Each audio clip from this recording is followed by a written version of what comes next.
All right, I'm ready. Okay, great.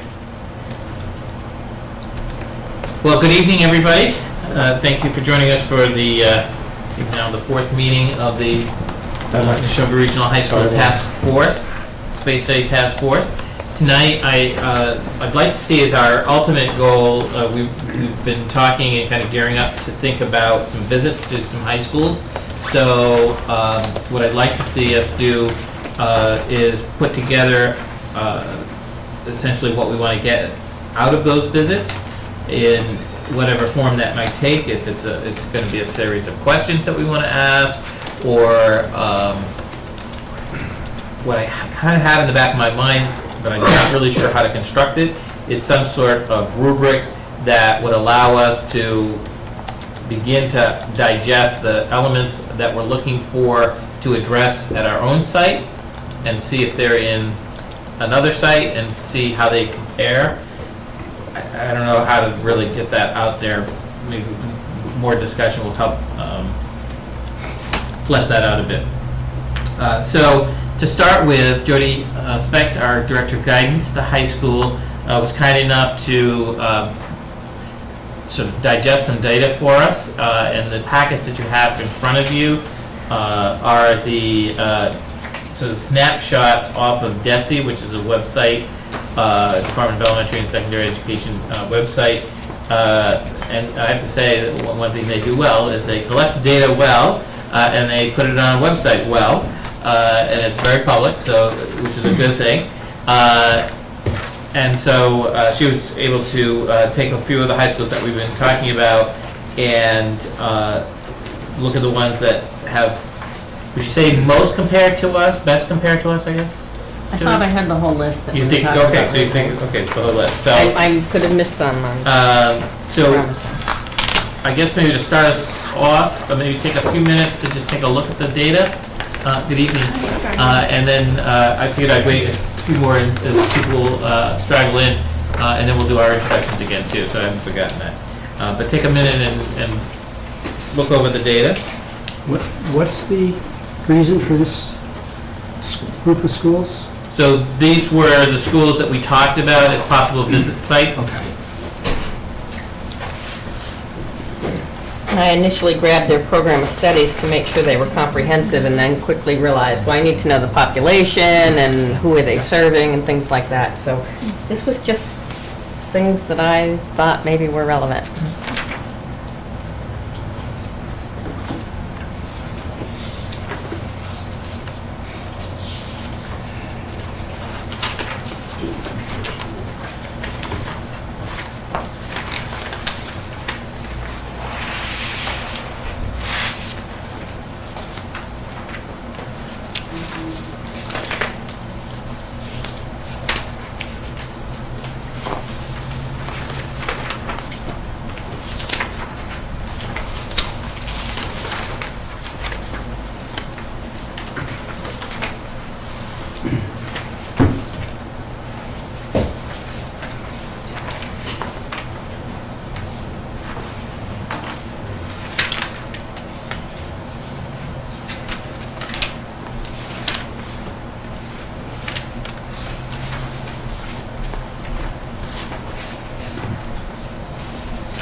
I don't know.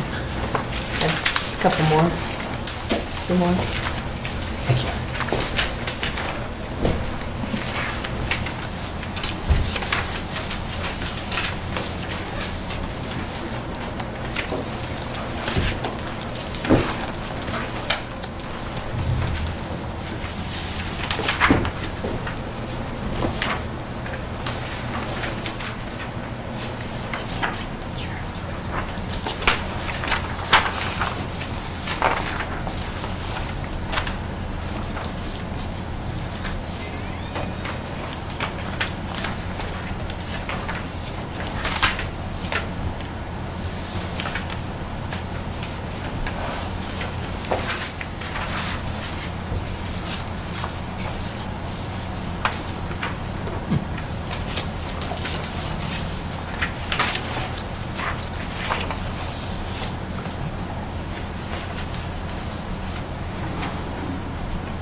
Did all these schools, have they, are they all locations that have new schools? Relatively new. I think the oldest is Shrewsbury, or actually Hudson, and I think they're like 2005 maybe, That sounds right, out there. yeah.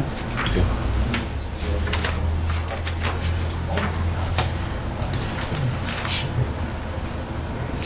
So maybe before we do the discussion of this data, just go around the room again and just introduce ourselves. Michael Wood, Superintendent of Schools. Martina Kenyon, the STEM coordinator for the district. Jody Specht, High School Guidance Director. Harry Graham, principal at the high school. Jim Salvi, selectman from Stowe. Heather LeBlanc, PTO president in Lancaster.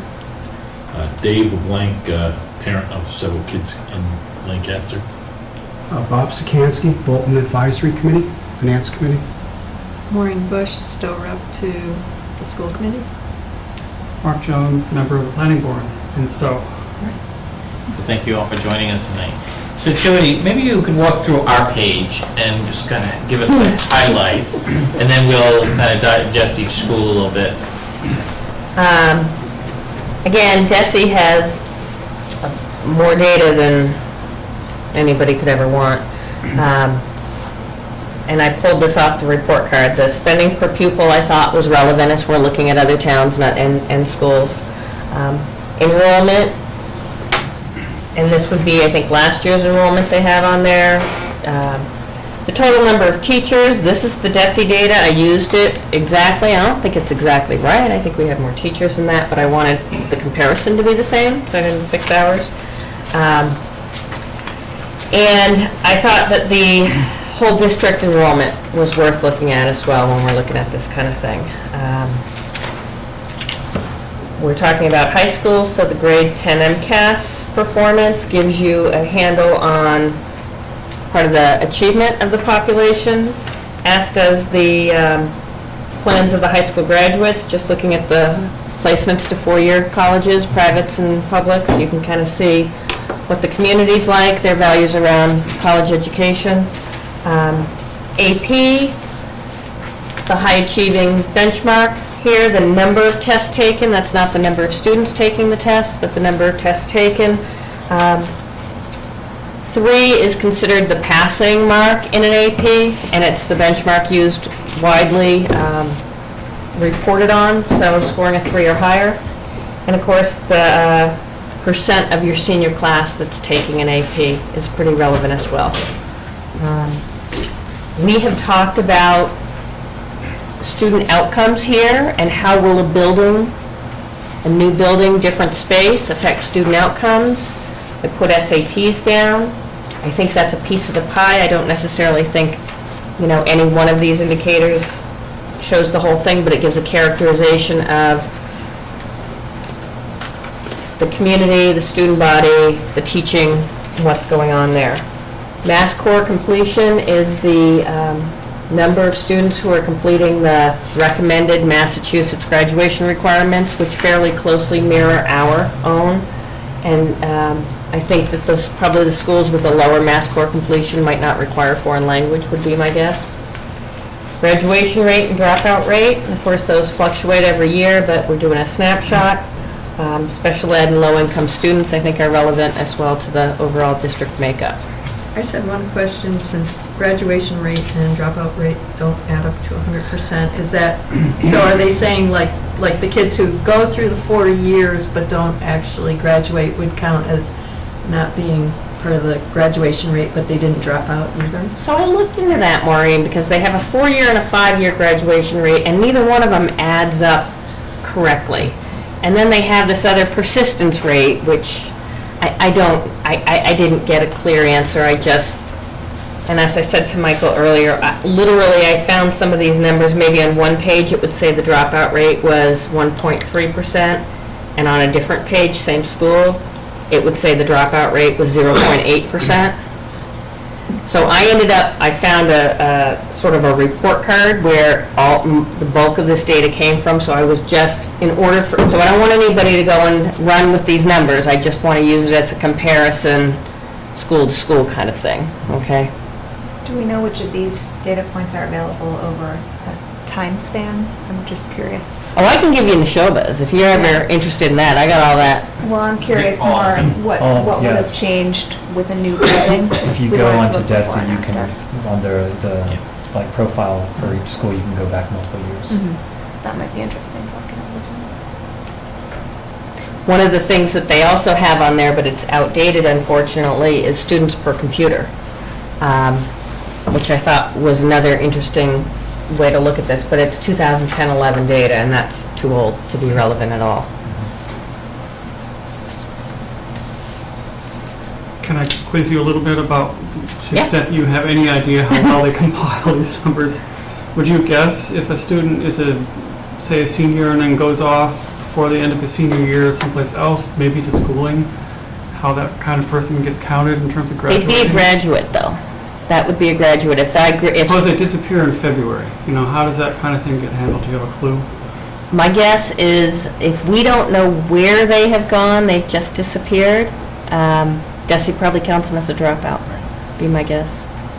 And for instance, my issue with the dropout rate is a little, ours is lower. I mean, our kids who maybe aren't finishing at Neshoba but are going into Gateway aren't dropouts by what we know to be DESI's calculation, because they're getting their diploma through Gateway.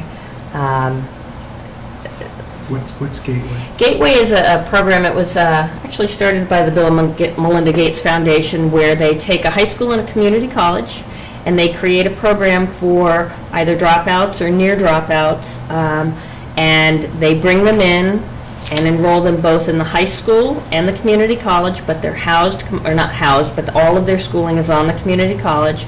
They go through some cohort classes and then begin taking regular community college classes that all transfer back onto that high school diploma. Okay. And it's free. And from your perspective, how is the dropout rate thought about? Is it thought about the number of freshmen versus people make it out, or is it some other way of thinking about how that rate is thought about? I think it's the senior class, because there's another DESI calculation that we looked at, and it was looking at it was trying to pull out everybody who had transferred, that they knew had transferred to other schools. For us, when we look at it, it's the seniors that we start with and the ones who drop out of schooling. If they were to go to Gateway, I know from current DESI's calculations, they're not a dropout, nor would I count them as a dropout. It's no different than if they transferred to Hudson High School. But it probably doesn't add up to 4%, but it could be someone moving away too. Like if a family just moved away senior year, middle of the year. Right, and I think that's where DESI loses touch with them, and where they're doing everything by sucking up the data and the SACIDs and things like that. I don't know what data they're getting from us and what data and again, I don't want to be on camera saying this, but I lost a little faith when I was finding different numbers on different pages. But it's a comparative thing. It should have the similar type errors across all the schools. Right, exactly. So I felt like it was worthwhile for us, because really, we don't care about we're not examining the schools right now. We're just looking, how will it feel to walk in this building? How significantly different is their population and their achievement?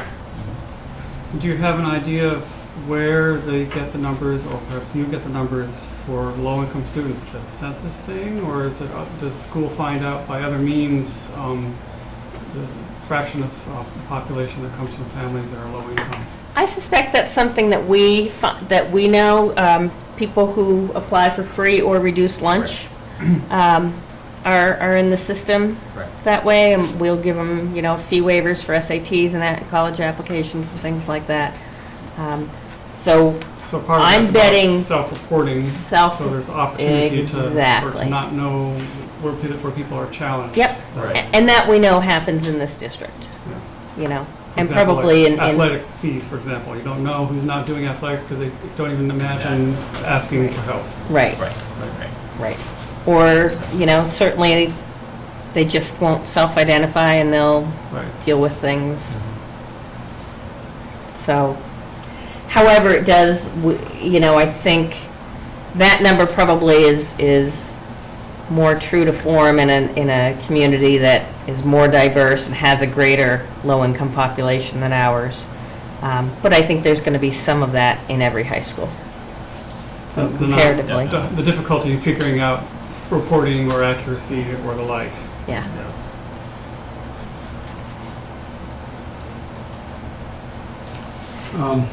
I have to confess that just looking through this quickly, I'm a little bit confused because comparing, again, just quickly the different pages, if you look at the advanced placement, the SATs, we're generally performing better than the other schools in this package. Not in every row or every category, but even where we maybe fall short in one row, we come out higher in two other rows of data. So why do we need to do anything if we're already on top of the heap? Great, okay. I mean, that leads to sort of the basic reason why we're doing it. So, one of the reasons why is, for example, topical in terms of timing, and I thought you were going to go in a different direction, actually, Bob. So I had Perry actually get prepared for this. One of the things that we often get looked at for as a high school, and of course all the high schools do it, are rankings. And recently there was the U.S. News World Reports rankings. And questions come out about why we're not ranked or where we're ranked and so forth. One of the things that I think is a deficit at our high school is the kinds of spaces that we need to educate different populations of kids in different ways. And because we just don't have those spaces. The kind of spaces that we have are the spaces for, if you learn best, to come in, sit in a row, take instruction from a teacher, and are able to learn that way. 90% of what we do is that, predominantly that model of teaching. What we have not done as well over years is necessarily looking at different models of teaching and experiential types of experiences for kids in large scales. I think teachers do what they can do with the kinds of spaces we have, but we don't do it in large scale because we're limited in the spaces that we have and spaces dedicated to that. So that's a piece of the puzzle that I think people have to understand, that we don't have experiential education because we don't have spaces that really we can do small groups in, or even large groups that aren't used for other kinds of things already, like gymnasiums and so forth. Well, let me go back to your, you started out saying that the rankings in part reflect Neshoba's lack of spaces to do that kind of thing. Who's using the rankings other than the magazines to sell magazines and the parents to make comparisons? Do the colleges use them? Are there other groups that use them? Does the state use them to allocate funds across schools? To me, every time one of those comes out, I go out and buy it because I want to see where we stand. But that doesn't mean that ranking necessarily affects my children's future or the outcome of their education. And that's what I'm most concerned about. So what am I missing? So where I would go to is, in that particular ranking, because each ranking has its own methodology, they're talking about all students and all students performing better than the average. And one of the groups they look at, for example, is the low-income group. So what I think we don't do as well at is prepare our students who are in that profile and give them access to the kind of programming that would help them learn and get to the average faster, or at least within their 4-year period at our high school, and be less at risk. and more likely to go to college. Okay. So, for me, it's about all kids, and so we're educating those 90%, Right. No, I- but there's that 10% that we struggle to give them the kind of opportunities to learn the way they best learn. I mean, to your point about looking at the data, I think we do compare favorably, and, you know, and I'm proud of that. But just one example in particular, I look at Shrewsbury. So Shrewsbury looks relatively comparable to us in terms of MCAS scores, slightly higher than we are. AP scores, very similar. SAT scores, pretty similar.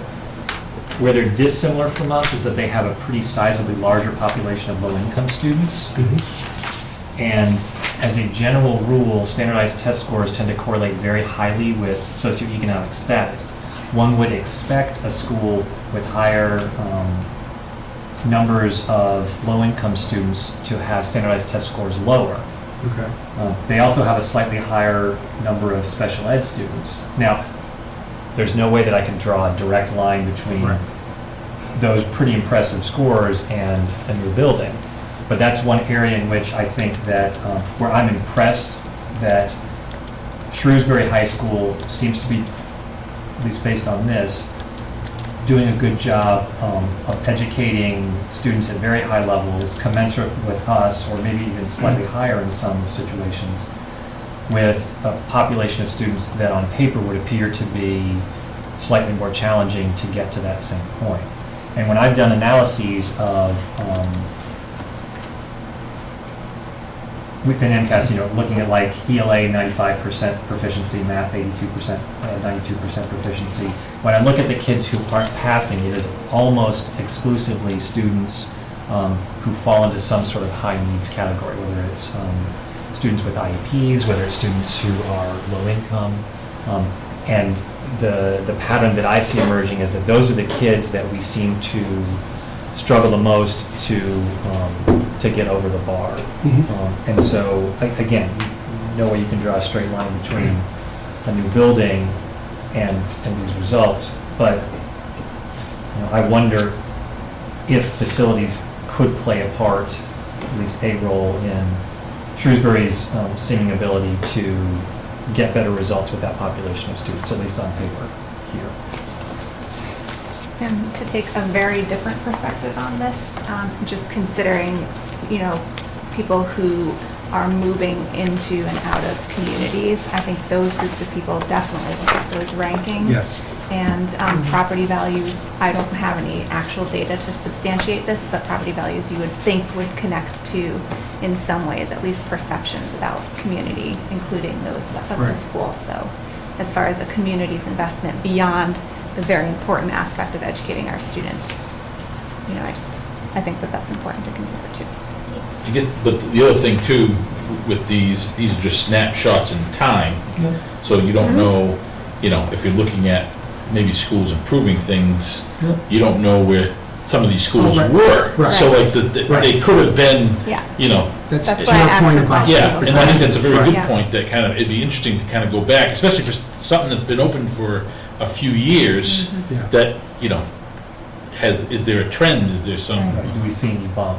Yeah, over what time? was it that improved? And we might see that specific pockets of students, for example, were better served and so forth. And to your earlier comment about a rubric of what we're looking for, one of the things I will be looking for is what is the programming for the comprehensive student body.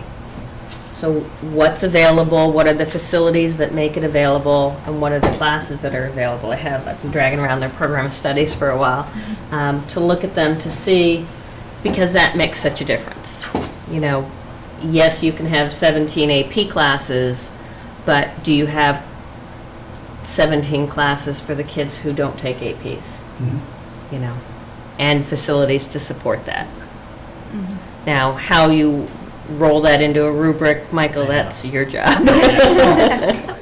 I'm wondering if someone can speak to the hardest 10%. Like, it's easy to deal with averages, and most of these things are about averages. Yep. So you don't know, the hardest people to deal with are going to be your special ed people and your lower income people, and also people in one way or another are Discouraged. not in the middle of the road, and those people are going to have a higher demand.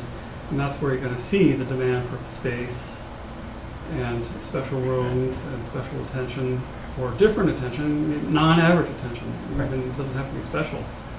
And I think, for me, that leads to, does the school have a conception for the kind of space it needs for the program it has, as well as a conception of the kind of space for the program it desires? Because you can't really, it's nice to look Great. at buildings, but if Yeah. you don't have a demand, meaning a demand led by your program, then you were swimming without really a guide on what it is you're looking for. I can give you an example of an immediate need, kind of along those lines. So we're in the process of hiring an intervention/social worker position, and we identified that need because we have students in the building who have pretty significant challenges, whether it's challenges outside the home, and it's kind of all of the above, but challenges outside of the home, trauma in their past history, it could be substance abuse issues, social emotional health, and kids who generally are, some who are on IEP, some who are not on IEP. So we're in the process of hiring this position. IP stands for? Individualized Education Plan. That's a student who is within the special education program. And so we're in the process of hiring this position now, and what I need for this person is a space where they can work, and also a space where they can have students come and be working with them. And I'm having a very challenging time trying to figure out where that's going to be. I mean, I had our facilities director was in the school today, and we were walking around saying, okay, if we knock down this wall and turn these 2 offices into 3 offices, and then we come and we knock down this wall and make this conference room switch this Right. way, then we might, we're trying to figure out ways to configure space.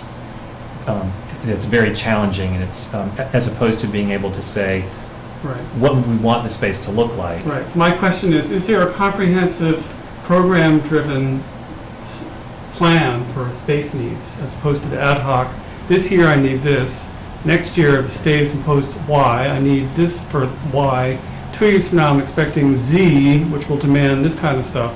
Is there a non-ad hoc space Needs analysis. needs Yeah. document for the school? So the short answer is no.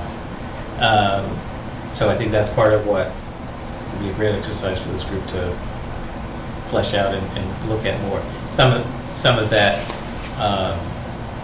and maybe we need to do that before we do the visits, so we don't let the visits sort of inform that, The bigger picture, though, is a term that Jody has used about comprehensive education. And so what we do believe is that we should have programs, and by program, it's class offerings and options for kids that span what we see as the educating, the student profile of the students that we have. So for that to be done, we need spaces that have academic, lab,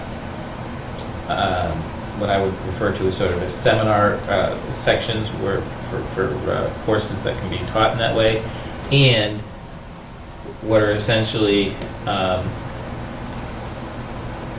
vocational light programs that offer kids the opportunity to have experiential learning Experience. without having the need to go to a vocational school, because they have an interest in it. And that's really for all kids, because, there are robotics, CAD, drafting, all of those. I think, the foods courses are very popular, and there are other options that we don't offer because we don't have the spaces for. So it's a broad umbrella to use the term comprehensive, but I agree with you. That represents some desires that are unmet because Exactly. they're unimplementable in the current space. Exactly. To help me with that conversation, and I'm not suggesting we do it tonight, but I need a better understanding of what you mean by a comprehensive high school I hear you. versus a vocational high school. I mean, I don't really understand, Right. I mean, on one level, I know the difference, but you professionals have a slightly different Sure. understanding, or a much different understanding of the differences than I do. I would say we have been trying and succeeding with the comprehensive model. I mean, we do have a smattering of vocational, what I call vocational light. All the courses that we offer, I think, are very challenging, but they're not what they call under the rules for education. They're not Chapter 70 for vocational school vocational programs. But we don't offer enough. And we don't, in the sense that we just don't have the space to offer enough sections for the numbers of kids who want them, and who I would argue really need them. And we don't have enough diversity to really attract all of the kids that need them. So I think that's where we need to go. But Diversity in the sense of offerings or Yeah, population so- of kids? So, everything from, we're trying to ramp up, for example, the offerings of theater, for example, So that's a direction we're trying to go for kids who are interested in that. We've been building and trying to maintain the offerings in the vocational, the wood shop, metals, CAD, and I'm missing some I know. Engineering the Engineering to the future, future. principles of So, technology. trying to develop a pathway to a more STEM model.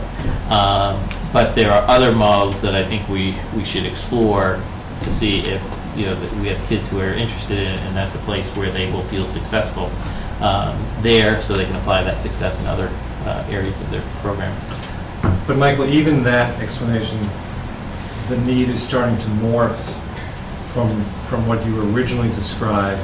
We have a certain number of at-risk students who we're not serving correctly. And now it's starting to morph into, there are experiences and curricula or activities that everyone can benefit from. I think Bob raised a very good point. These numbers show you're serving the general population of the school very, very well. I've got to imagine these are enviable numbers in many, many ways. Right. It would help a lot of us if we could define, and unfortunately in Stowe, we have a lot of experience now with capital projects, but if we could define the population we're trying to serve, figure out the programmatic needs, I do think that would come first, and then try to attach square footage to that. And that's probably where the visits come in. Then you see what you need and you develop concept plans. But, then at least we would know who we're trying to serve, what we're trying to give them, and come up with a guesstimate about how much additional space it's going to take.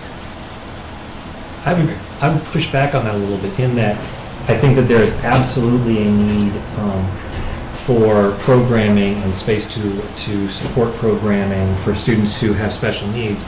But I would say that as enviable as these numbers are, they don't tell us anything about, for example, we hired a new fine arts teacher at the beginning of this year, which has been great because there was a lot of desire for additional classes in art, and so with this new teacher we were able to meet that demand. We've been able to put in new classes. We have a new printmaking silk screening class.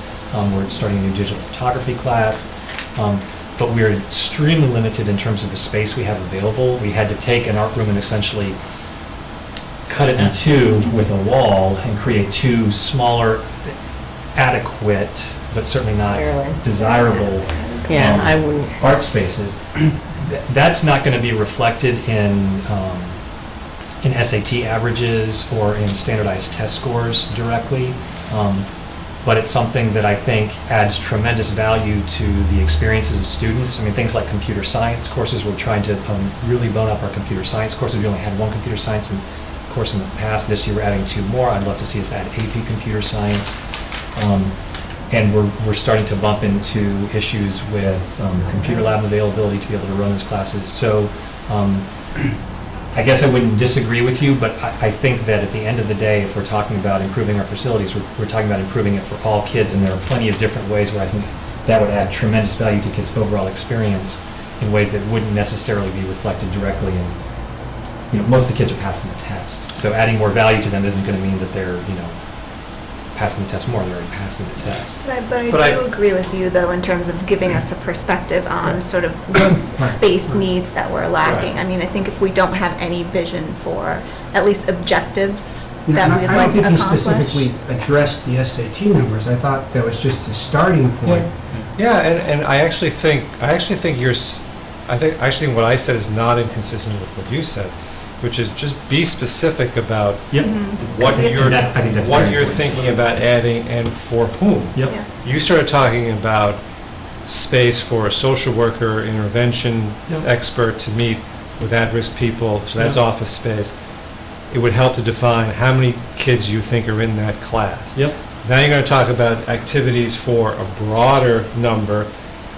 Be specific about that. Yep. That, okay, digital photography isn't probably going to keep any kid in school. However, it is something that adds to the experience and is Yep. sort of evoke and could even help with IEPs. It'll help the communities make choices too. You know, different people are going to have different priorities. They're going to look at the at-risk stuff and say, that's the number one priority. Other people are going to say, oh, well, it's important, but it's important for a small population. I like the stuff that benefits the digital photography. That Yeah, benefits, that's a great point. and at least they'll be able to perhaps pick and choose. And when you develop concept plans, you'll be able to emphasize one thing more than the other. You can fit everything in, and then you can have an alternative that just meets this need. This because X, Y, Z, this because A, B, C, this because And F, G, and H. And I think we've got to put in sort of the deficits, the workarounds that we're working with right now. We have AP scores on here, we're going into AP testing, you know, where we'll be doing AP testing in the hallway outside of the auditorium. Yeah. And in the gymnasium, you know, and we'll be closing down the media center to the rest of the school during the big ones and doing it up there. I mean, so much of what happens is shoehorned in right now. So that's exactly where I'm saying, I would love to see, given the current program and the Paint desires, that there picture. be a comprehensive, Yeah. what are the needs of that program, or at least the intended program, even if it's not able to be Yeah. implemented now. And that will drive everything in a way that is a great argument to people who say yes or no to Yeah. funding it all. And I'm say, sorry, I forgot your name. Jim. Jim. Jim's idea is one I'd like to back up. You know, I could see saying, okay, there's hard sciences. We've got a population of kids who could benefit from better hard sciences. Here's what we need to do that. Here's the difficult, challenging students also have some needs, and maybe even that group is segmented, right, from learning disabilities to social issues. And then you say, okay, and here's what we'd like to do for the visual arts. Here's what we'd like to do for the theater arts. Here's what we'd like to do for the musical arts. And maybe you end up with too big a list to manage, but then you can consolidate. And to your point, you can go target those spaces at the next, when we do start to visit. And I think, and I like that, the overall idea, but, and I think the more, not that you're gonna be able to kind of create space from nothing, and then it's not necessarily about how efficient the space is, but how much space is generally just missing out of the school. If you can kind of say, well, if we need another science lab, and that would be 1,000 square feet, and this would be this, and this would be this, and this would be this, and you total all that stuff up, and it's, I don't know, whatever it is, 30,000 square feet of space, and you can't get that from what you have in the existing building. You can't reconfigure something to create all these things, and so how are you gonna do this? And Your problem in general is going to be, everything you mentioned would be nice and a good idea. No one's ever going to be able to. But people are going to want to know, but who's it going to benefit? What exactly is it going to do? How many kids? How many kids are going to be able to do stuff that they can't do now? I really think you're going to need to drill down to that kind of, it's really a matter of assessing the need first. And needs can encompass some wants. Just be clear about it. It's just, I do think you're not on the wants, your numbers are going to work ahead of you, or are going to work against you. Because, well, you're doing a good job Yeah. with what you got. I'm not saying you can't do it, but you're going to have to be, in fact, they're going to work against you when you, a bigger theater facility would be a great idea. All right, you're going to need more than that. You're going to need to show, we could put on this many more shows. We've got demand. We turned away this many kids last year. If we could have 2 shows going at the same time, I don't know. But certainly fulfilling IEPs and serving at-risk populations, that's going to be persuasive. But you're going to need to be specific about the numbers. I think one of the pieces of the numbers that, and a different slice of this is that we have students who school choice and attend charter schools, and sometimes that's because particular pathways are not as are perceived as not as fully developed. For example, the students who might attend Marlboro's Advanced Math and Science Charter School, a perception that that's a stronger math program overall, math and science program dedicated to math and science, and that they're going to go to a different high school or different college because of it. I think there are some programmatic places where we have some possible programmatic goals. Perry mentioned a couple around computer programming, that if we shored that up, those would become attractive to the very students who leave us. And those are dollars that leave us as well. We want the students, but we also want the funding that comes with them. And so those are the things that begin to compound the issues of where are we with a comprehensive program, and whether or not we're attracting all of our students or 99% of our students rather than the 75 or so who leave us. Well, of the 1,033 that are in school, how many didn't come? Did you give us this a couple meetings ago? I think I did, but I could find it for you pretty quickly. Meaning who are gone to other school systems Yeah. because of the opportunity to do so? We have 1,033 in the high school. Would that number be 350 if we retained everybody? I think there was something about a bunch of kids didn't attend Neshoba, but they were never in the Neshoba school system. I think that was some information you provided to us. Right. So we didn't really lose them. Right, because that's they- different. They have I been with think us since grade, the- kindergarten. kids who will choose the vocational high school, the kids who will choose AMSCA, I think, in my experience, there's some families who have a tradition of a private school. That's, won't matter what we Right. have.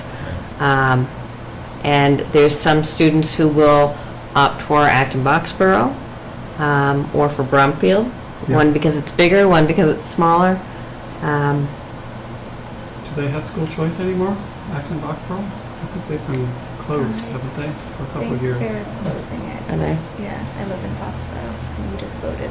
I don't know if we voted to unschool choice, but we voted to consolidate, so, to regionalize. Oh, you're going to regionalize all the way down now?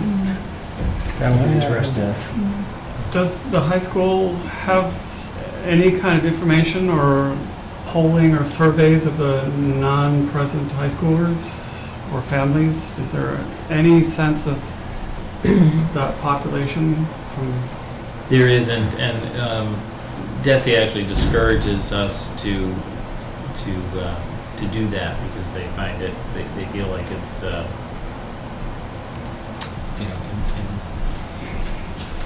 impeding their, or really trying, it's, some schools do it every year, so they're always getting the same group of parents, and DESE has put out advisories that we shouldn't do it because it becomes harassing. Don't keep poking the same family all the time. Exactly. So we Or don't have, conversely, do you have a sense of survey of the people who've arrived in the Neshoba system? How they're, not really, no. how their that's interests may interesting. differ from your Yeah. average population? They view us as a stronger academic school. I'm in the middle of registering the school choice Yeah. lottery winners. No, that's a good place. Yeah. I mean, the parents I talk to are looking for a stronger curriculum. But you don't have a sort of survey-ish sense of the population as a whole that is in high school? as that particular arriving population. No, and maybe it would even be interesting to ask the applicants, we may only take 10 school choice, but there were 45 applicants, just, Right. We have these Right. 25 though per year that are marching Yeah. up from Right. 8th and 9th grade. Yeah. So there's a population that you kind of know about, yeah. but not as a set entity, correct? I have an interesting idea. You know your department that made that Neshoba video that went kind of viral on Facebook about school pride and all that? What if you got them on filming what's going on in the school? Like, look at where we have to take the MCAS sitting out in the hall. Look at, I don't think you want that on YouTube. I think so. Kind of a Yeah, I We Need actually, New Space promotional Yeah. video. yeah. I worked in Air Shirley before coming here, and we tried to advocate for a new high school 3 years ago and didn't do a great job reaching out to the community. But as part of our second attempt, we actually created a video that was very similar to help? what you're Does it saying. help? It approved, The building I mean, it. the school Yeah. got approved, so Because I definitely. anyone who took the tour with us the first week Yep. would know, we wouldn't be asking these questions. Why do we need, because there's not enough room. That's it, there's Yeah. not enough room. You That's a guys need great more idea. room. So I think if you need to prove it to a school committee or whoever you need to prove it to, get the kids to make that, they did an awesome job. Oh, yeah. That's phenomenal. And then go to like Tewksbury or go to Whitman Hanson or one of these and ask their kids to make a video. We have a journalism class, and so And kids then are compare do them. video journalism. In this new school, we can take the MCAS sitting in a desk. You know? Because if that's what you need to do to prove it, because you guys need more, you need more room. I mean, it's just a question of how much room you're gonna get, I guess. I guess the other thing along the line of trying to reach out to different people, because at the end of the day, it needs to be sold to the communities. Right. And, kind of, I think there are a portion of the community, not everyone, but I know we fell into this category where, we don't have kids in high school right now, and all the elementary and middle schools are a lot newer, right? Yeah. And understanding that there's a big difference from the elementary and middle schools to the high school regarding the spaces and kind of all that stuff, and having an appreciation for that. There's a portion of the population that for sure does not have an appreciation. We know the high school is doing well, I agree. and they, kind of getting good grades and, kind of all of that stuff, but, under what conditions are they doing all that stuff? And I think Imagine how for, much better they could do. Right, with better isn't it? conditions. Isn't it? It's in spite of, Yeah, some of the Facility. circumstances. Yeah. and that's exactly how, I think it was you who mentioned how people move to a community. That's how we moved here. He was working in Framingham. We Yeah. drew a radius on a map of how far do you want to travel, Yeah. and let's look at SAT scores. I did the same And we thing. landed in Lancaster. Yeah, I did the same thing. So, I mean, and that was a long time ago. You guys have been doing well for a while. I think those are all great ideas. Yeah. When you have your regular, I don't know if it's 5 years or 10 years reaccreditation with the New England Secondary School and College Associations, is there a whole internal assessment of program and description of program as well as comparing that program to your space needs? Is there already a document of a nascent embryonic form that could be built on for We're a, creating it. We're actually To in the develop the process building's of doing our space self-study demand? right now. Do they compare it though to Not the space? I don't comparison. think they do the comparison part. Not, I mean, it wouldn't be hard to make the jump. where are you in the cycle of reaccreditation? this is our self-study year, so we are creating our own review of ourselves against the standards, and then the visiting committee comes March, a little less than a year from now. So what if you guys who are working so hard on program right now talk about, in that self-assessment, your actual space and facilities need, whether it's equipment or it's classrooms or blackboards? One of the standards specifically speaks to facility, and we're collecting a lot of stuff around that. And facility ends up popping up because we're starting to develop the draft reports Right. now, and facility pops up in a lot of different places. So is it too late now as the leading light on that process to say, we need to emphasize you guys to think again about facilities because we have an additional need out of your self-assessment process? within the school, it is being strongly emphasized. Right. So it is, Nobody's not thinking about it. it is emerging in a very big way Right. throughout the report. Right. Right. So that I is, think so to your that, point- that- that's great, and that is, yeah, that is underway. So it's possible, it's conceivable that out of that complaint will come the ability to say, okay, we see these strong areas of need in the current program, this is aside from the intended desired program, Yep, that can be the basis for a, yep.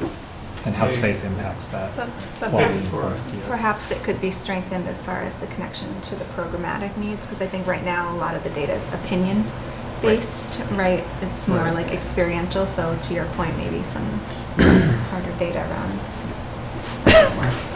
Well, I think data that we do have is when we did the science lab. I mean, Yeah, we so- clearly have data around standards set for science labs and where our current ones are, so we have that discrepancy. Maybe that could be at So- least incorporated as That evidence. definitely should be, yeah.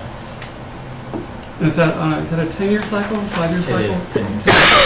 This is actually an opportunity. We do it every year because we enjoy it so much, but basically, it is on a 10-year cycle. It's supposed to be. Yeah, that's a great point. Can you imagine it be convertible into, Yeah. from opinion and complaint into, actual demand for square feet kind of thing, as well as other kinds of, Yes, I think that would be beyond the scope of what the NEASC report asks us to do, but I Right. think that the NEASC report data that we have would be an excellent place to springboard into identifying specific, getting back to your point, here are specific needs and why those needs are important and what's missing. Yes.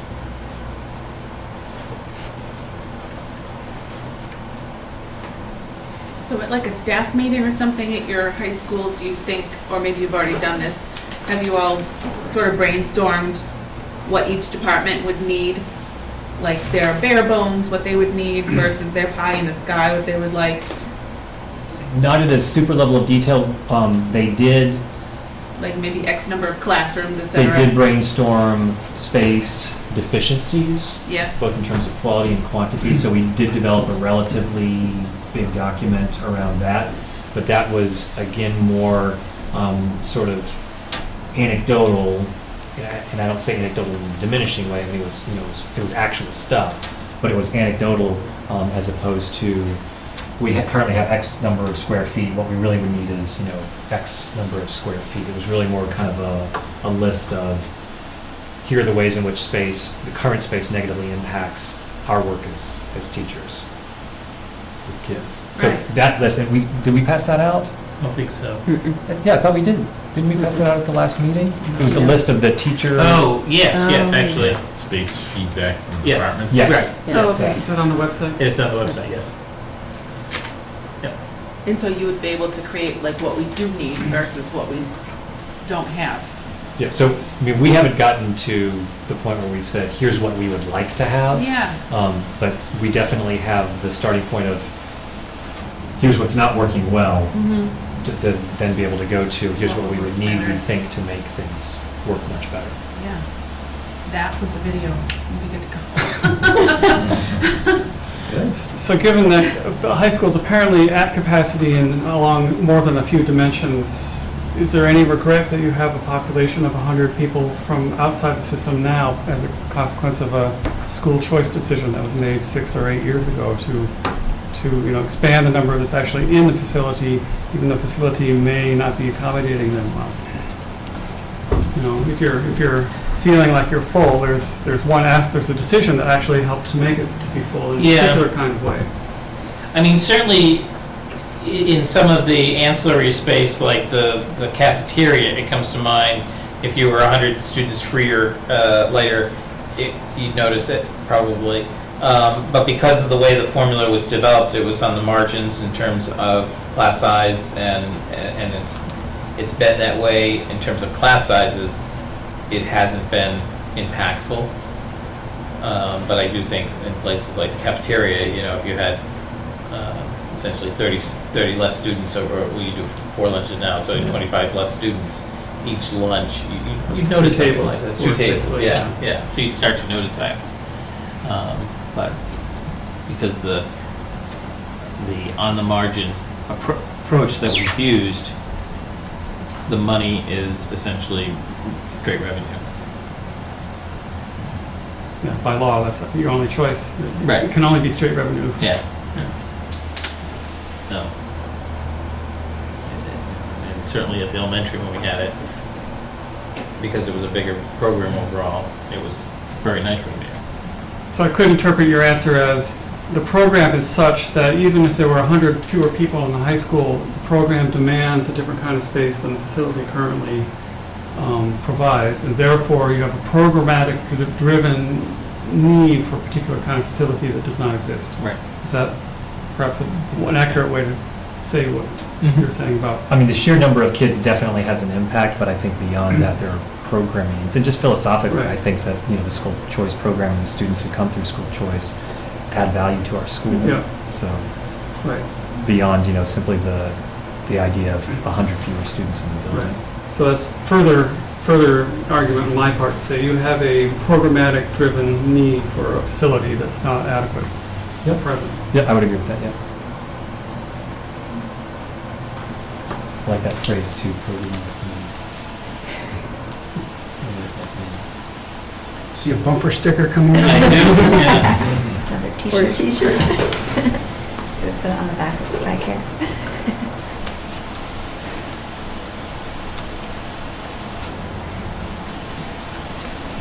I understand not visiting schools until it's defined, but there is a piece of me that would love to get you all into one of these newer buildings because the feel is so dramatically different Yeah. in one of those buildings than it is even Shrewsbury, which isn't all that new. You walk in, the space in the hallways is sane.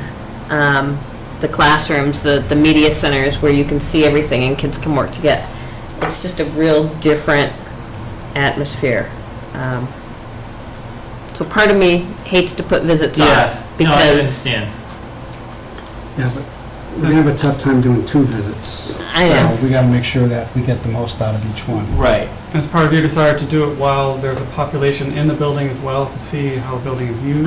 that's what I would like, but I know you guys all have different jobs than, Yeah, it's Yeah. gonna have to be in the evening. anyway. Yeah. that would be the ideal for me. Do video. A video, yeah, compare. Yeah. You need to compare 'em. Walking into our high school. Yeah. Yeah, literally, just Yeah. the hallways and the classrooms, Yeah. Yeah, watching kids leave our building at bus time versus when I've been at Shrewsbury High School in their lobby, it's a very different feeling. Yes. Have any of you had the opportunity to be at the high school while school's in session? I used to work there. If you get a chance, it's fun. It's a great place to be. I love having people come and visit, and there's wonderful things happening, but you see all over the place the space, quality and quiet. Is that partially an invitation if we can figure out Absolutely. time to visit, Yeah. that we could maybe arrange with you an I'd love to do opportunity? that, Yeah, take a tour. Of these schools that we have in this package, only one of them is another regional high school. And so I have a question of, does that affect space needs? And does the fact that we're a regional high school affect those SAT scores? I don't think so, because it's, I mean, it shouldn't, but... right, I don't think so, That because doesn't- all of the high schools follow the same set of standards, the same mass core for graduation requirements, or, that's their baseline. I don't think so. I mean, it's a Okay. good question to ponder, but I don't think so. But it's probably had to kind of meet all those categories, say, a relatively new school, about the same size, you add regional in there, you're Right. pretty kind of narrowing things, kind of Right. Right. quite down. Back in the day, Algonquin was a good comparison point, but they've grown so big. Yeah, and I guess another way to ask the question is, other than the transportation, is a regional school operated any differently than a regular high school. No. I would think maybe, well, possibly like at dismissal time, arrival and dismissal time, since everybody's on a bus or being driven, since we have to provide transportation and so many people are coming quite a distance, it might be different than someplace where, but I don't know if any of these schools are really, I mean, Shrewsbury's off on a hill, so everybody's got to be. Yeah, no one walks to Shrewsbury High School. They have a massive student parking lot. Right, Yeah. yes, they do. I guess I don't really, it doesn't feel like a regional high school to me, it feels like a high school. Okay. Yeah, when I hear regional, I just hear how it's funded versus in government. Okay.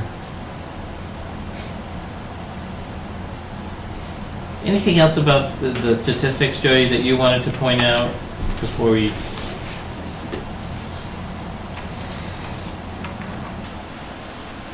I mean, not particularly. I mean, when we talk programmatically, I would love to see language labs for our foreign languages. I think we would have more AP participation, I think, if the kids had foreign language labs. We don't have a dedicated lab for foreign languages. Same thing, we talk about the, That's one of those things I was surprised when I, astonished, yes, really. because we had those, back in my day. It's not a new idea. Right, it's not a new idea. The other thing, STEM would be a math lab. There should be math computer labs that are for math classes. Not the programming classes, I think that's a separate need, but the kind of math that our kids are going off to college to do, a lot of it's computer driven. And I would like to see that. And I think those are ways that these statistics change. I think that while the statistics are good, I think that they can move up. We had an interim principal here who had been in Framingham for a while who talked about how Framingham has a astonishing number of their senior class taking an AP math class, and they've done it through their facilities and their programming. And literally something like 90% of the class, which makes my, like how, but Framingham's no different than us, What's an example of an advanced math class, like statistics or? No, like an AP calculus class, participating in the AP, or AP statistics, participating in the AP program, And I don't like to talk APs because, like, personally, I don't like the AP program, but it's one of those handy things that people can hold on to. And while we're doing good, I do think that you guys send us astonishing kids, and I think that we can do, I think these statistics could certainly be better with what you're sending us. On the programmatic side, again, is there a kind of shifting understanding about collaborative classrooms as distinct from the I'm up front, you are listening kind of thing, and how Absolutely.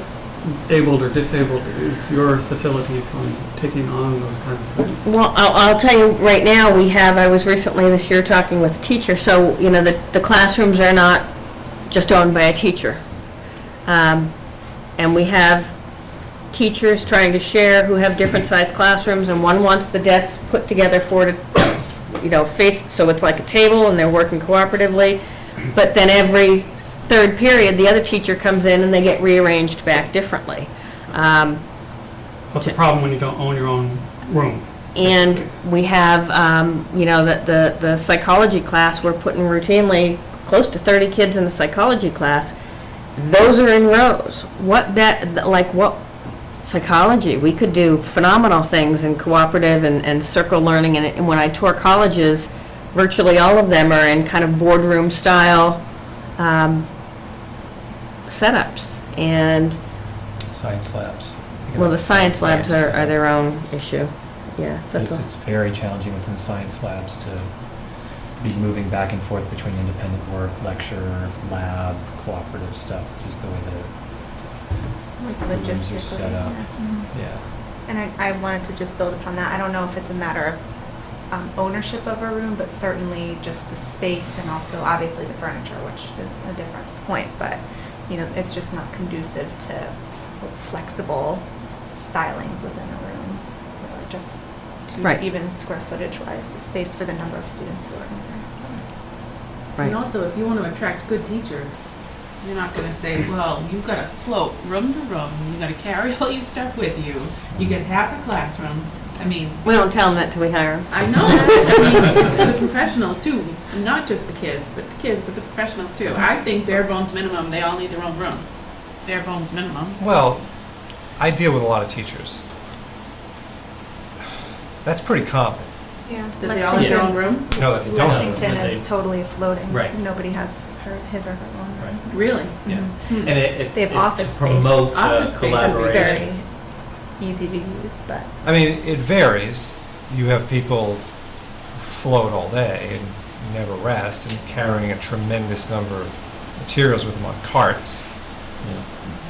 And then it also goes to, you're in one classroom for 2 periods, then you gotta move, but most of your stuff is there. I mean, I don't know if that old model that I'm used to from when I was a kid even exists anymore, where Mrs. Weinstein was in her room all day, just, teaching. I don't know. I mean, I'm hearing a lot of different rationales, all of which make sense at some level, but I don't know. You may want to boil it down and focus it. I've heard in the course of this one conversation that there's a need to address the at-risk population. I've heard that there's a need for more experiential type learning, partially as in this more competitive public school environment, you're competing with charter school, school choice. There's that. I've heard it's going to augment the higher end AP experience. Is it all of that? And Well, it is summative. I mean, they're not gonna, there isn't one single reason. I mean, there are components to the rationale for the space needs at our high school. I mean, there isn't just one reason. There are a few things that aren't impacted by the space, and many of those things have impacted negatively. But to go to the towns, you're going to have to tell them what you want. Yep. You're going to have to tell them why you want it Yeah. and what the results are going to be. Yep. And I don't know that we're any closer to that point now than we were at the end of our first meeting. And I'm going to tell you something that you're not going to want to hear, but it's true, which is that when you're sort of competing with other municipal capital projects, where the needs they're talking about there are, and I'm not exaggerating, water pouring in on somebody's head. Lack of male and female bathrooms in a fire station. Just, things at that level. Yep.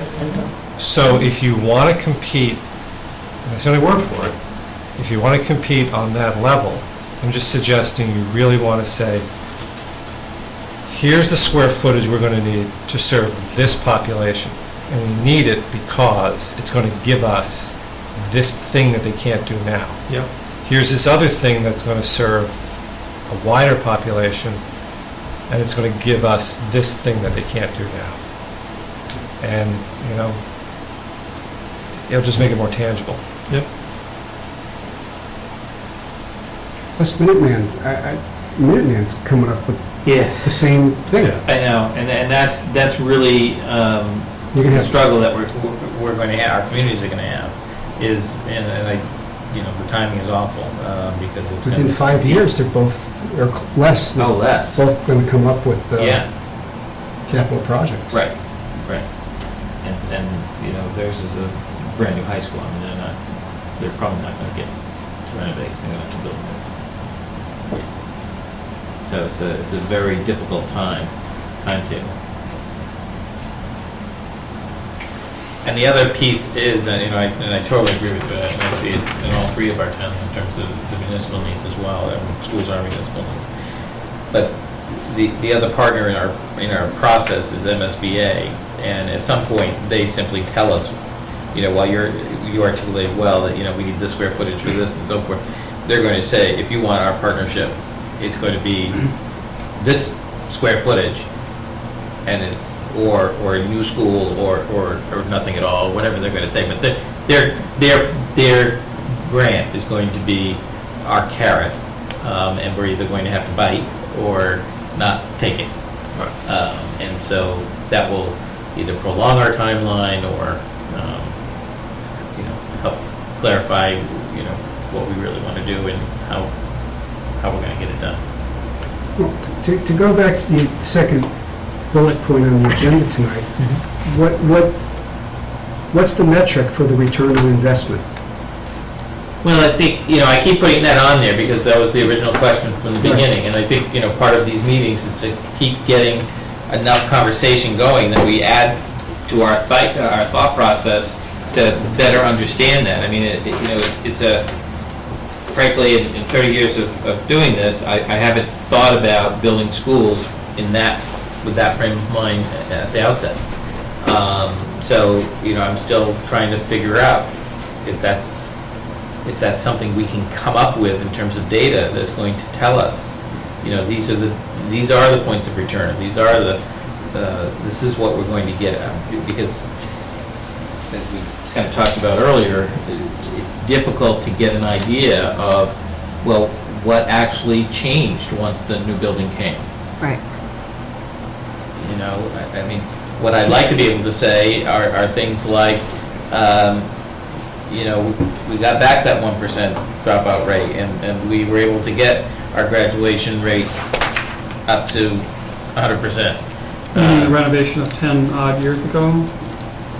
No, I'm saying, in the future, or in one of these schools, because it's just not been how schools have looked at data collection, I guess. I think it's a fair question. Yeah. I just don't think that there's been data, or, baseline started to be able to look at data around that. Well, but even, I hear what you're saying, but even if you just had targets, Yeah. and here's where I really think your number's going to work against you. What's your target? You're going to get that 1% dropout rate down to 0.7? Yeah. I mean, Exactly.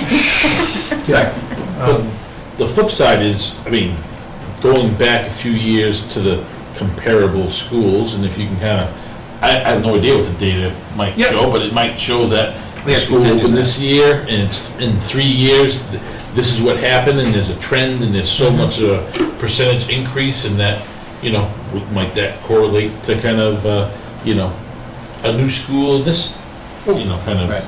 If we go to these schools, what would they tell us the difference was going to be? How would they, if we just walked in there today and said, tell us how things have gotten better, what would they say? Would it just be generalities about everyone walks around with a smile on their face and the kids are carrying backpacks that are as heavy as they were before? And This is an anecdotal piece of information, but I was recently at one of these schools, and they mentioned that they had struggles, I guess, sort of disciplinary-related struggles that were a result of, in part anyway, sort of a lesser school pride. So there was a lot of sort of like vandalism around it, and obviously, once the new building opened, that they experienced a lot less of that. It's very anecdotal, and it's not an issue we face, but I would see that those would be more of the data points that we would see, that one being one example, but I'm not sure how much we would see. We should look at some of these schools over time and see what changes they have, but in averages, I'm not sure. But I think we would have to pull out right. what's important to us and make sure we're addressing it. Somebody said at the last meeting that I think Hudson had a lot of their choice students return to their school as a consequence, and so it'd be interesting to ask them what did they notice about that as one leading indicator. Right, and I have been here long enough to have been through the old Clinton High School and when Clinton built new. And the year they built new, all of our school choice from Clinton dried up. Literally. Almost overnight. That'd be an interesting. And is it staying that way? Yeah. Or is it starting to trickle back, or, no, okay, We still don't get any, because I would have thought the same thing. okay. I wonder if we could get that, though, if we had some sort of a relatively brief survey asking for some specific data points, and then also, did you see decreases in school choice out? Did you see increases in I don't know, graduation? do you guys measure detentions or anything like that, or? Sure we do. Yeah. Do you? And then you can ask, did you see decreases in? In absenteeism and, Yep, oh yeah, my hot points are the kind of SAT scores that the colleges look at, but those other absenteeism and, percentage of failing grades, Right, and I think rather than SAT scores, I would rather look at participation in the SAT. Right, I would too. Um, yeah.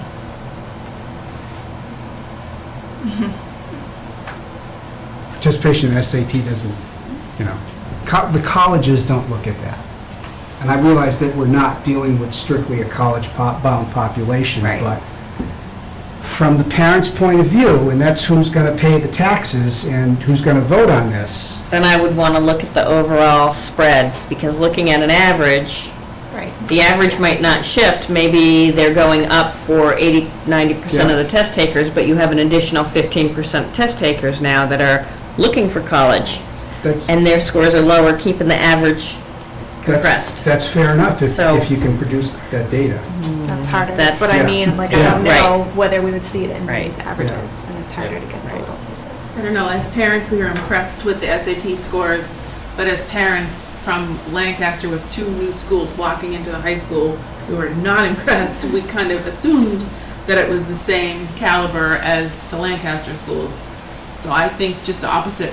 I think the parents already know the scores are good. I think the video, I think, is going to I want to know, is my kid sitting on the floor to take the MCAS? Is my kid in half an art room because there's not enough room? That's what I want to know. Yeah, I think different people are going to react to different types of evidence or information. Can my And kid the not, more we're providing all of that. my kids that are strong in math and engineering, are they not able to take anything I wasn't as focused on that suits their interest? As well as the special ed kids. I want to know if they, if they were one of my children, I would for sure want to know, is the facility fit for them, or do I have to send them elsewhere, Right. Because we already know we have good test scores, in my mind, as a parent. I mean, we can definitely put together a survey and send it out to the schools, these and others who have built within the last 5 years, let's say. I don't even know if we're going to do that. To get some, as a start, anecdotal evidence, so we're not creating work for them. But then those who had what they, striking data, we could then do ourselves based on DESI data and dig a little deeper around just the topics that have come up, whether our population increased, whether it be because of charter, school choice came back, whether our graduation rate came up, our dropout rate went down, the number of students that left after the 8th grade, who College don't enter placement. as 9th graders. The numbers, we look at a number of different ways, number of students that take the SATs, their overall scores. Are there other non-test measurables? I don't know, enthusiasm, joy. Yeah. How do you gauge I think those sorts of student things? surveys, you can do Mhm. that. I think that's important. I know it's not, a test score, but Right. certainly having students sort of leave, obviously liking their education over the last 4 years, Look I at think number is of an new important idea. courses, increased course enrollment in different areas. Mhm. And just, even absenteeism. surveying them about Yep. the opportunities that they have at the school.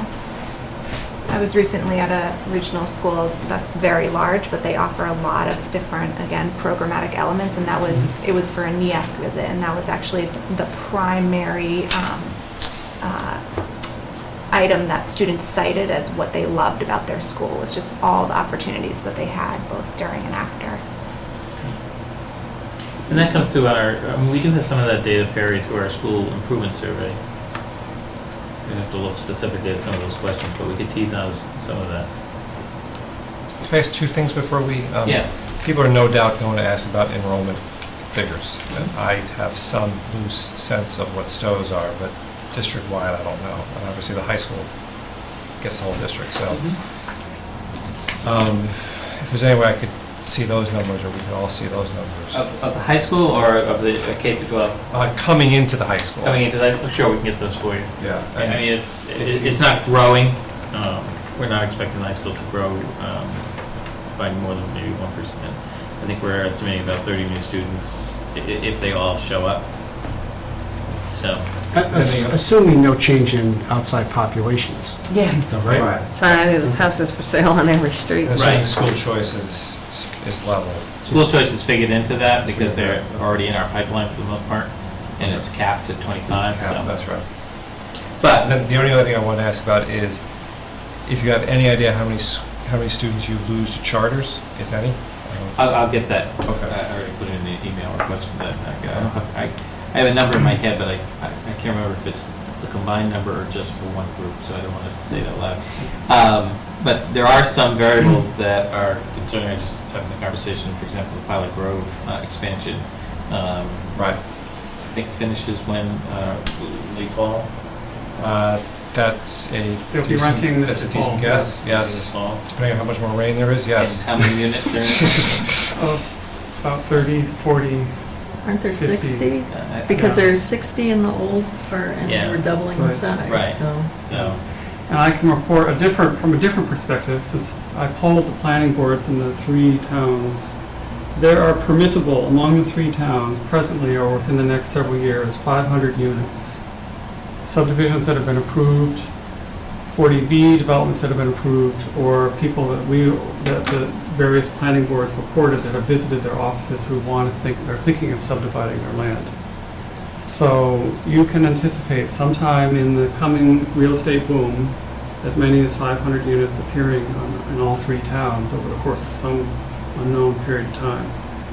So our census figures are more or less 1 child per household.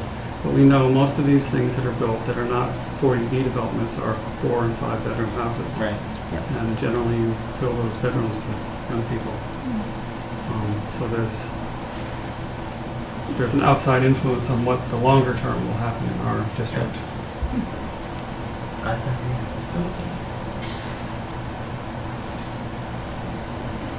That's over the next 5 years, is that right? Perhaps 10, just depends on how the financial world works for people in building these things. But I'm amazed how quickly sale pending signs are going Right. on top I am of shocked. for sale signs, Yeah. like in my neighborhood, Yeah. within days, they're. Yep. I know, it's amazing. In our town, the real estate agents have been advertising for land to build on for more than 6 months. Really. So our town already has seen very magnified interest Yeah. in building. And I'm sure that's going to be spreading. Well, Bolton has grown at 20% per decade for the last several decades. Mhm. This is gigantic. It's among the top 10 fastest growing towns in the state. And there's no reason to not see that continue. But In our town, when it Since does our happen, enrollment it's an- hasn't. It's actually decreasing. when it happens, it's in an extraordinarily short period of time. Yeah. It's like a microburst. There's not steady growth happening over the decade. It all happens in You get a big 3 chunk of years. land Right. and put up a Happens in bunch 3 of years. You know, houses. there's one place that, like you said, it's got a subdivision for 70 houses and only 4 are built so far. But if there's, he can ramp up as fast as he has to if the demand is there. Right. So it could happen again.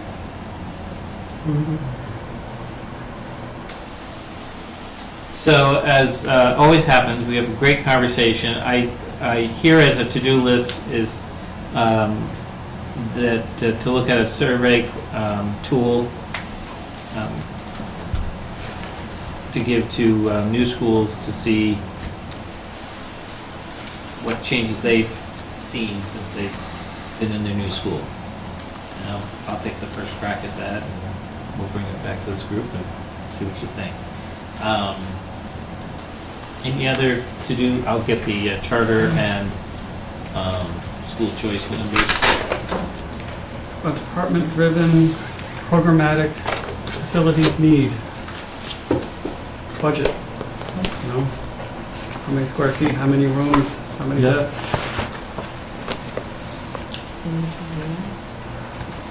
actually might be able to go back a few years. We did have, I just don't remember how detailed it was. About 8 years ago, we had a consultant come in and look at it was our first look at science labs and admin space and so forth at the high school. But I got to see how in-depth they went with that kind of review. We were really looking at science at the time. Does the MSBA have formulas for X number of students you want, X number of traditional classrooms, X number of science labs, Yep. X number of... Yes, they do. Would- We can take a look at that. Would the MSBA have any information on what kind of space it's been investing in for the past couple of years? Would that be helpful? Have they been, I mean, we know they did the science lab project, but... Right, I mean, I'm sure we could decipher it by looking at the projects that have been successful. I mean, it's been driven by what their pot of money is. Yeah. So, you know, I think it's been relatively balanced because in order to eat away at a pot of money, you'd probably do like 5 high schools and 5 middle schools and 5 elementary schools because they get cheaper as they go down. But I'll take a look at the list and see what they've invested in. But there is some things, like they have criteria on like labs, for example. Oh, right? absolutely. Kind of like Absolutely, saying yeah. They need to be a certain minimum size, and, Right. I mean, there's some driving known. No doubt. Well, there's got to be a I just list. don't know how public that part of it is, because I don't know if they give that out on their website. They have a huge spreadsheet that has a lot of sort of different formulas Yeah. that they do. But, Yeah. you know, like visual arts versus theater arts or something like that. Yep. That might tell you where the demand is. Right, right.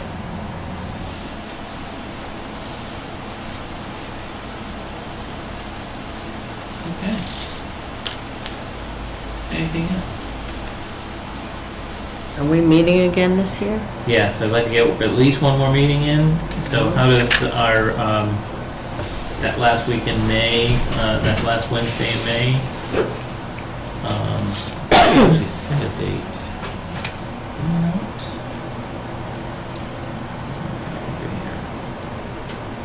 I think I recall seeing it, something on the website. Yeah, I thought it was May 28th.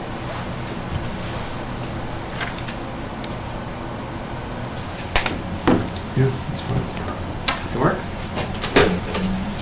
It's graduation period, Jay. They should have a website there.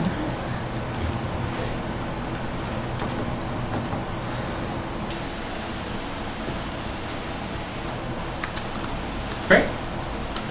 Well, thank you all for coming. This was a great dialogue. I enjoy these meetings. I think it's an important dialogue to have. And, I hope that, you know, you're bringing your respective boards that we're meeting and having these conversations. And I'm happy to come meet if you want me to come talk with them about any of it. And we could do an update at Tri-Town at the next meeting as well. I'm happy to be prepared to do that. Now we spent all the There time it up is. here. May 28th, 7 p.m.